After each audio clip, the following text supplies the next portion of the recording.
Setelah di GIIAS 2024 kemarin diperkenalkan, akhirnya Alfa Entry mulai diperjualbelikan ke konsumen. Dan sekarang udah ada harganya, 20 jutaan on the road. Sekarang kita kulik dan kita bisa nyalain Alfa Entry ini sekaligus kita coba.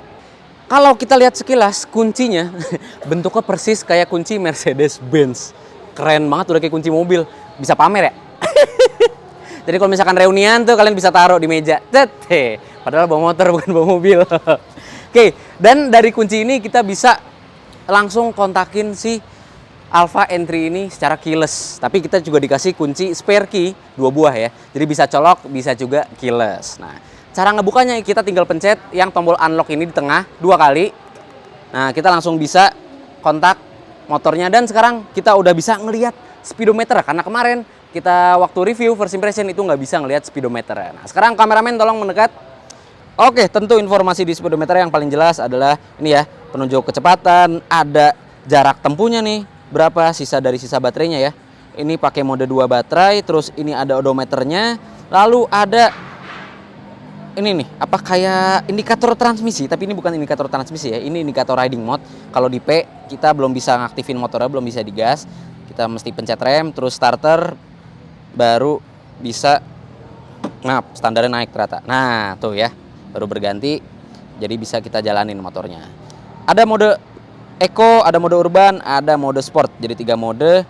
Dan itu aja soal informasi yang ada di speedometer. Di bawahnya ada indikator sein, lampu jauh, indikator mesin, yang padahal ini motor listrik ya, tapi indikator mesin ada, sama indikator radiator nih di sebelah indikator mesinnya. Oke, kita lanjut lagi. Untuk tombol-tombol di sebelah kiri lumayan rame nih, ada tombol hazard, jadi udah mau G approve. Terus tombol lampu jauh, lampu deket, sein yang mirip sama kayak punya Polytron. Jadi mesti kita balikin kalau misalkan ngesein ke tengah tuasnya. Lalu ada tombol klakson sama tombol mundur.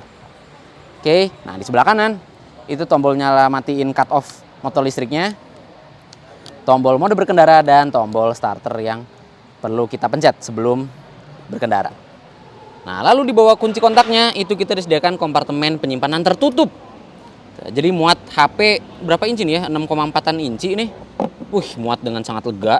Lalu kita disediakan colokan Type C dan juga Type E. Udah kayak mobil, ada Type C-nya. Jadi bisa fast charging nih HP kalian. Enak, tetap update. Ya, sekarang kita tutup. Di sebelah kirinya itu ada kompartemen penyimpanan terbuka, tapi sayang dia nggak muat botol 600 ml ini kayaknya karena terlalu tipis. Jadi paling bisa nyimpen botol yang 250 ml atau yang di bawah 600 ml. Lalu buat kalian yang penasaran soal posisi baterainya di mana, itu bukan berada di bawah dek kakinya, tapi melainkan berada di balik bagasi. Nah, kita bisa lihat bagasinya lumayan luas nih, bisa naruh jas hujan walaupun nggak bisa naruh helm sama sekali. Dan kita disediakan tempat untuk naruh portable chargernya. Oke. Bisa di sini juga bagasi dan kita bisa buka bagasinya yang tuh kelihatan 2 baterai ya.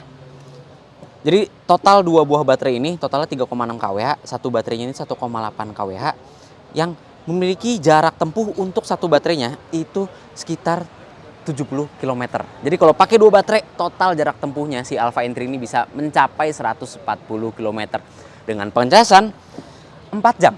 Oke. Memang dari 0 sampai 100%-nya lumayan lama, 4 jam ngecasnya. Tapi karena Alfa sudah menyiapkan fitur boost charge, jadi 10% sampai 50%-nya itu bisa memiliki durasi pengecasan hanya dalam waktu 30 menitan aja.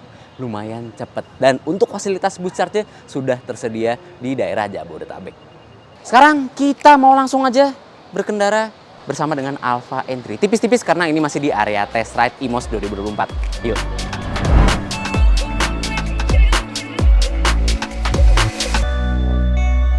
Oke, motor udah nyala. Sekarang waktunya kita nyoba nih riding position gua. Tinggi kursi 770 mm ya. Jadi buat gue yang tingginya 164 cm bisa menapak 2 kaki dengan sangat mudah. Jadi buat stop and go masih nyaman. Oke, sekarang kita lanjut aja. Pencet dulu dari posisi parkir. Kita alon-alon dulu asal kelakon. Nah, untuk posisi kakinya dia ternyata masih nyaman, berasa duduk di meja nih posisi kakinya. Emang nggak bisa selonjoran, tapi masih oke.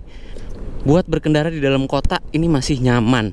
Terlebih dengan joknya yang udah nge-support bokong dengan sangat baik nih. Jadi bisa senderan tipis-tipis. Sementara untuk posisi setang, dia masih dekat ke badan. Jadi untuk pengendalian itu masih oke banget. Ya. Tuh. Masih bisa gesit di sini. Tapi ini karena jalanannya pakai bata-bata begini agak licin, jadi gue nggak terlalu yakin nih buat kenceng-kenceng. Aspalnya aja emang ini ya. Oke, sekarang kita coba cek tes bantingannya. Dia pakai teleskopik di depan dan dual shock di belakang. Ternyata lumayan keras. Jadi dia rebound tuh cepet banget dan jarak mainnya kayak pendek. Jadi rada kaku nih untuk bantingan suspensinya, tapi ini ngebuat pengendaliannya jadi akurat, jadi enak. Masih oke lah untuk penggunaan dalam kota. Nah, sekarang kita coba tes zigzag. Oke. Masih oke. Tuh, kalau selap-selip mah masih aman. Tuh ya.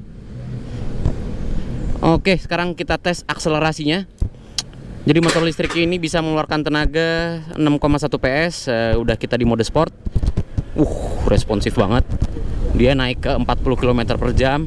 Udah 50. Cepet juga naiknya ke 50 km per jam.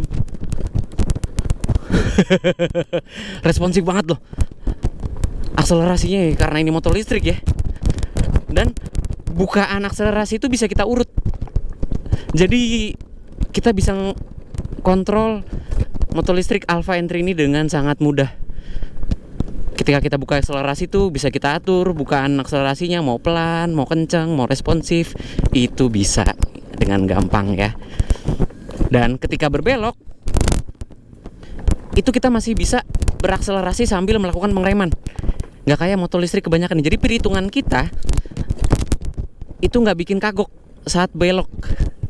Jadi nggak kayak baru naik motor.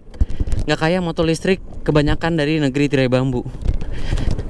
Ini udah banyak nih motor listrik rakitan Indonesia yang kayak begini. Wah, udah bagus. Lalu soal pengeremannya ya, dia depan belakang udah cakram. Dan untuk jarak main tuas remnya, dia nggak terlalu empuk, cenderung keras. Jadi emang butuh pembiasaan aja untuk pengeremannya. Tapi pakem banget. Karena itu, lagi-lagi disc brake kan. Kalau di mode urban dia masih bisa nyaman berkendaranya. Akselerasinya nggak terlalu responsif. Apalagi di Eco ya. Di Eco buat kalian yang pengen berkendara santai bersama Alpha Entry ini. Oke. Overall nyaman sih. Rasa berkendaranya ini Alpha Entry emang skutik perkotaan banget. Bisa diajak gesit. Terus akurasi saat dibelokannya juga lumayan tajam. Pengeremanan juga responsif. Dan duduknya itu juga nyaman. Walaupun joknya emang lumayan. Ya, nggak terlalu empuk lah joknya. Oke, terus juga untuk speedometernya ternyata di bawah sinar matahari ini masih kelihatan kok. Masih aman. Masih terlihat dengan sangat jelas informasi yang dijajakan di speedometernya. Oke, jadi itu dia impresi berkendara sedikit soal Alpha Entry. Oke, ini tambahan ya. Jadi si Alpha Entry ini punya mode mundur juga nih, seperti kebanyakan motor listrik. Jadi kita tinggal pencet aja di sebelah tombol klakson. Sambil dipencet, kita sambil ngegas. Tuh. Soalnya kalau cuma dipencet, ya dia nggak bakal maju. Jadi mesti sambil digas juga. Tuh ya, tuh mundur. Mundur. Asik ya. Jadi kalau ditanjakan kalian mau mundur, nggak perlu berat-berat narik motornya. Tuh, tinggal mundur tuh. Jadi gimana menurut kalian spesifikasi yang ditawarkan dan rasa berkendara yang ditawarkan oleh Alpha Entry untuk masyarakat Indonesia? Dengan rentang harga mulai dari 18,5 jutaan on road Jabodetabek dengan skema baterai 200 ribuan per bulannya. Dan dalam spesifikasi satu baterai saja Apakah menurut kalian Alfa Entry ini cocok untuk penggunaan harian kalian? Komentar aja di bawah. Jangan lupa subscribe, jangan lupa tekan loncengnya untuk mengetahui video seru selanjutnya dari Autonet Max. Gue Bagas Satrio melaporkan langsung di IMOS 2024. Dadah. Perlu kita pencet sebelum berkendara. Nah, sampai situ dulu. Nih. Aku jadi ini bukan Voldemort. Sat.